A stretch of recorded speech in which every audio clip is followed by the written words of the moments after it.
We are going to start a new chapter today. Refraction of light.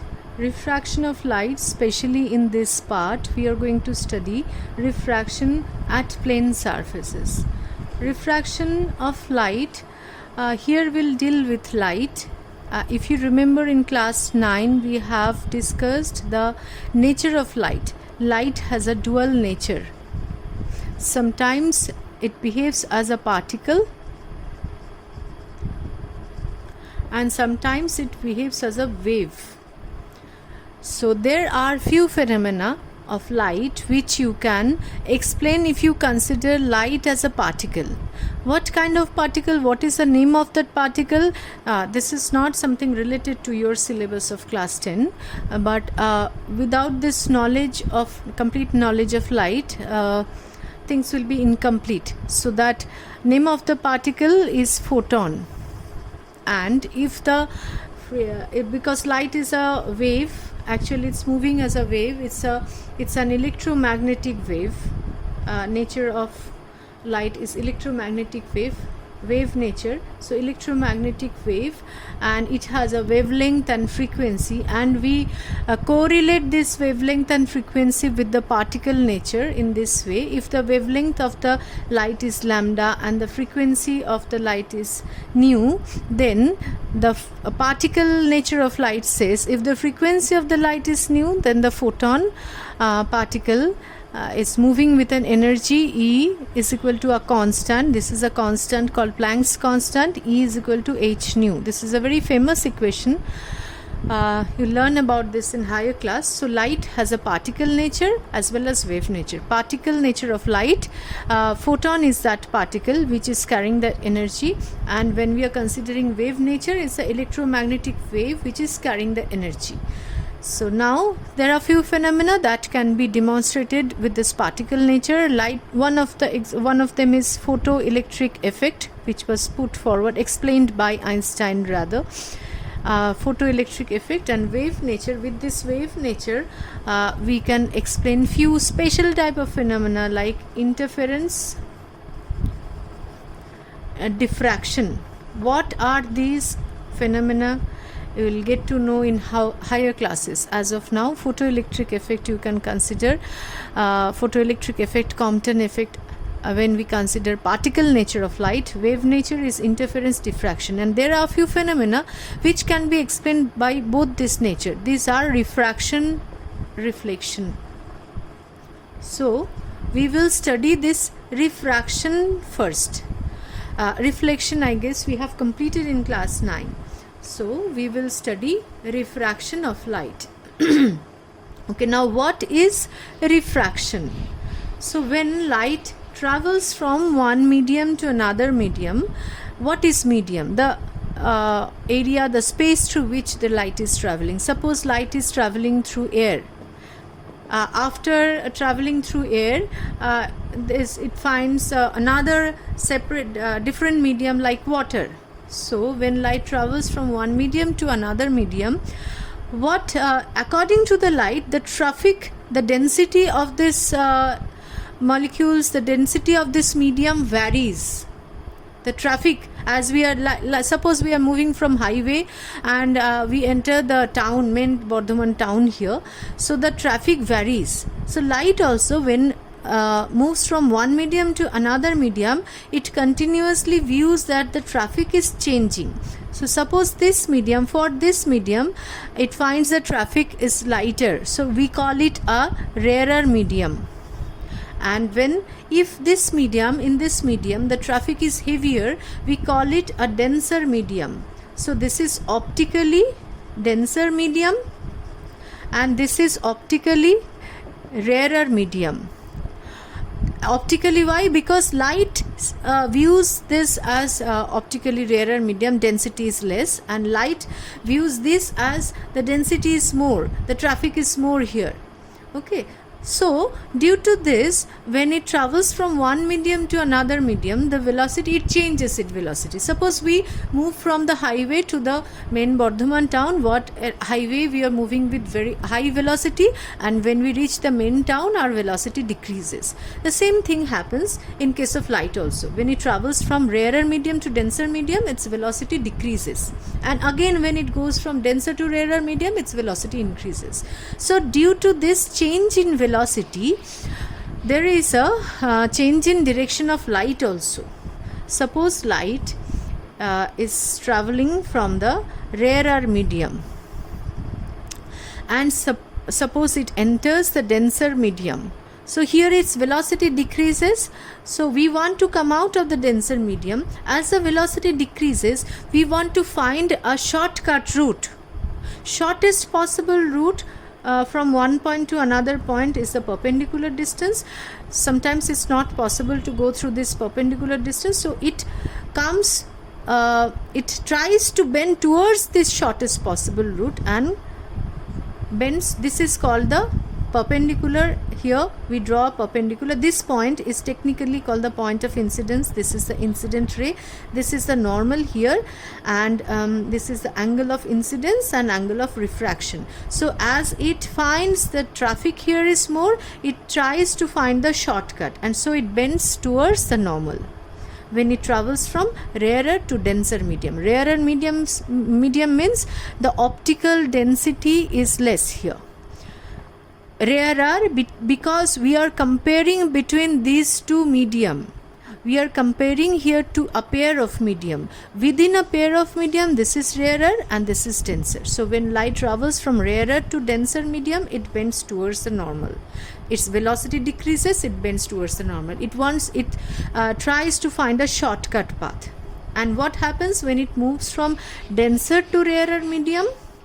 So suppose this medium is denser and this is rarer medium. So optically we are comparing two medium here. Okay, now from denser medium it's coming. So this is the angle with the normal, is the angle of incidence, and it is moving to the rarer medium. So traffic is less, so it can go for a long drive. It can go for a longer path also. Its velocity increases and it is going for a long drive. It takes a longer path, so it bends away from the normal. So the drive here for the light, as you can see, as we move in the highway, we can take a long route also without any distress. Okay, so this path length increases and it moves away from the normal. So this happens when light moves from denser to rarer medium. Denser to rarer medium, it bends away from the normal, velocity increases. Now one thing I would like to say, suppose we talk about air and water. So in between these two, air is rarer medium and water is denser medium. Now when we consider water and glass, now water becomes rarer medium, glass becomes denser medium. See here, this rarer and denser term, this is comparative. So we need to know which two medium we are considering. So if we know which two medium, it depends on a pair of medium. Water can be denser or rarer depending on the other medium. That's what I want to say. So you cannot say completely that water is always a rarer medium. So water will be rarer or denser comparing to the other medium. So and one more point to add here. So this optical density is totally different from that of the material density. Optical density and material density is different. One example here is, suppose we consider water and kerosene. Kerosene floats on water, so kerosene is material density of kerosene is lighter, but in point of view of light, when light sees it, kerosene is a denser medium. optically denser medium, and this is optically rarer medium. This is just different. In case of this material density and optical density are totally different. That's what I wanted to say. Now with this elementary knowledge, we'll simply move on to that few definitions. What is refraction? Refraction means change in direction of path of light when it passes from one transparent medium to another transparent medium. Refraction takes place on the surface of between these two medium. It's a surface phenomena. Okay, so bending of light, when light travels from one medium to another medium, it is called refraction. Now what are the causes of refraction that we discussed already? The main cause is when it passes from one medium to another medium, the velocity of light changes, okay, because the optical density varies. Now we'll come to the laws of refraction. So it's just like the law of reflection in light. One difference is there, one law is different. So we draw our ray diagram here first. So this is the incident ray. At the point of incidence, we draw the normal, and this is the angle of incidence, and let's say this is rarer medium and this is denser medium, and the light ray bends towards the normal here because it moves to the denser medium. So now we are ready to state the laws of refraction. The first law says the incident ray, the refracted ray, and the normal at the point of incidence. This is some important phrase, normal at the point of incidence. Normal can be at any point, but this normal at the point of incidence lie on the same plane. This is the plane of the board here. Normal at the point of incidence lie on the same plane. Okay, now this is the first law, and the second law says that this is one angle's I, this is R. So sine of angle, the ratio of the sine of angle I to sine of angle R is a constant for a given pair of medium. If we fix these two medium for a given pair of medium, this is a constant. Okay, and this constant is called the refractive index of this two medium. Refractive index of medium, this is medium 2 with respect to 1. Refractive index of second medium with respect to 1, and we write it as mu 2 1. The refractive index of second medium with respect to 1, and we'll now write the second law of refraction. This is also known as Snell's law, as sine I by sine R equal to a constant which depends on a pair of two medium, and this constant is the refractive index of medium 2 with respect to 1. This is mu 2 1. Okay, now what is the how to define the refractive index now? Refractive index of the second medium with respect to first medium is defined as a ratio of the sine of angle of incidence of the first medium to the sine of angle of incidence of the second angle of refraction in the second medium. So this is in the first medium, and angle of incidence in the first medium, angle of refraction in the second medium. Now we will try to understand the speed of light in different medium and in the relationship between the refractive index. So this is actually Snell's law is this, but the phenomena of refraction occurs due to the variation of velocity when it travels from one medium to another medium. So this bending of light actually takes place due to change in velocity. So we'll try to define this refractive index in terms of the velocity of light in two medium. So refractive index of second medium with respect to 1 is defined as velocity of light in the first medium ratio of velocity of light in the first medium to the velocity of light in the second medium. This is one more equation for mu2 1. Now if the first medium is air, then we can write that we consider when the first medium is air or vacuum, then the second medium, the refractive index is second medium, is called the absolute refractive index of the second medium, and we write it as if it is air or vacuum, then the velocity of light is equal to c. C means the velocity of light is 3 into 10 to the power 8 meter per second. So absolute refractive index equal to c by v. V is the velocity of light in the second medium. This is the absolute refractive index. Now we'll try to define refractive index. Suppose we are considering two medium here. This is medium 1, light is coming from medium 1 and it's going to medium 2. So absolute refractive index of this medium, let's say it's mu2, and absolute refractive index of 1 is mu1. So we will try to write this mu2 1 in terms of the absolute refractive index. So here we'll do a little bit of manipulation, and mu2 1 equal to, what we do is we divide this, we write it in this way, c by v2 by c by v1. We get the same result here, v1 goes up and v2 comes down, but c by v2 is the absolute refractive index of medium 2 by this one is absolute refractive index of medium 1. Okay, so we write down the equations. There are so many equations, there are so many expressions of this mu2 1 refractive index. Let me write down one after another right now.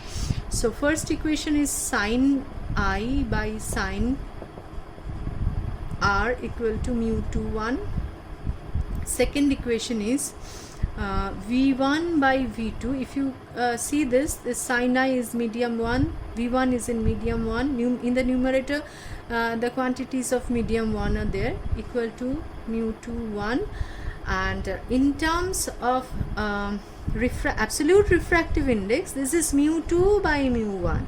This parameter of second medium comes in the numerator, mu2 by mu1 equal to mu2 1, and absolute refractive index is of course mu is equal to c by v. Now we'll try to explain the velocity this refractive index in one more way, that is in terms of wavelength of light. So mu2 1 equal to v1 by v2. So one thing that when refraction takes place, the frequency of light does not changes. This is one thing that you keep in mind. And second thing is one wave equation, v is equal to nu lambda is applicable for any wave. So for the first equation, first velocity, we can write nu lambda 1 by the second equation is nu lambda 2. So mu2 1 is equal to lambda 1 by lambda 2. As the frequency remains unchanged in both the medium, we can write this. Frequency in wavelength in medium 1 is lambda 1, in medium 2 is lambda 2. So another way of writing is lambda 1 by lambda 2 equal to mu2 1. So all these are the equations that you need to solve the numericals. Well, now we'll come to the technical part. Like what are the factors that changes in refraction, what are the factors that remains unchanged in the refraction. So factors, first of all, what are the factors that changes? Definitely the speed changes when refraction takes place, direction changes, and wavelength changes, that is lambda changes. These are the three factors that changes. Okay, what remains unchanged? Frequency, f or nu or n, this frequency remains unchanged. These three things change and this thing remains unchanged. Okay, now what are the factors that affect the refractive index between two medium? Of course, the nature of two medium, suppose light is traveling from air. If there is water absolute refractive index is 1.33 approximately. Refractive index, as you can see, it's a ratio, it has no unit, it's just a number. So refractive index, absolute refractive index mu is equal to c by v is always greater than 1, because c is the maximum velocity of light. So absolute refractive index is always greater than 1. Numerator is more than the denominator. Absolute refractive index of water is this. So when it bends from air to water, it will bend like this. And in case of water, if we place glass here, it has a refractive index, it may vary. Refractive index of glass vary. One kind of glass having 1.51 refractive index, it will, as the refractive index is more, it will bend more here. So the bending, how much the refraction will take place, that depends on the nature of the medium, which pair of medium is present here. Now one more factor. So the nature of the medium, first factor, and the second factor is temperature. Temperature is the second factor. So with the increase in temperature, speed of light increases, so the refractive index of the medium decreases. And the third factor on which refractive index depends is the color of light. Color of light. The speed of light of all colors is same in air, but the speed of light is different for different colors in any other transparent medium. In a medium, the speed of red light has a larger wavelength lambda greatest in the visible region. In the visible region, wavelength of red is greatest, and violet light is lowest. So as refractive index is inversely proportional to the wavelength, so we can say that refractive index for red is less and refractive index for violet is more. So violet light bends more and red light bends less. So refractive index, refraction depends on medium, temperature and color of light.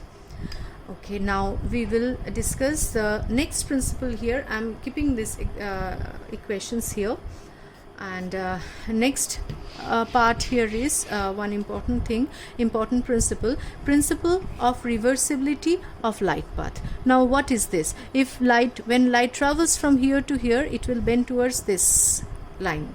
Now if you send the line from a light from here in this same direction, it will retrace this path only. So light path is reversible, this side to this side, and when you send a light from this side, it will retrace its path. This is reversible. So this is medium 2 and medium 1. So medium 2 with respect to 1, here is mu 2 from this equation, mu 2 by mu 1.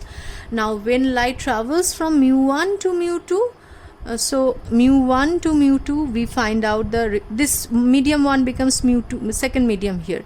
So medium 1 with respect to 2 is mu 1 by mu 2. So from these two equation, we can see that mu 2 1 into mu 1 2 equal to 1, multiplying both these equations. So we can see that mu 2 1 equal to 1 by mu 1 2. What do you mean by this? Suppose the refractive index of glass is given. Refractive index of glass, Ri of glass, is with respect to air is 3 by 2. Then refractive index of air with respect to glass, that is when light travels from glass to air, will be 2 by 3. Okay, so this is one principle that you may need in solving numericals. And the last part here is refraction of light through a rectangular glass block. The theoretical mathematical explanation will be, you will study in class 12. So when light travels from this one, this is the incident ray, we draw a normal here. This is angle of incidence I, refractive index is mu.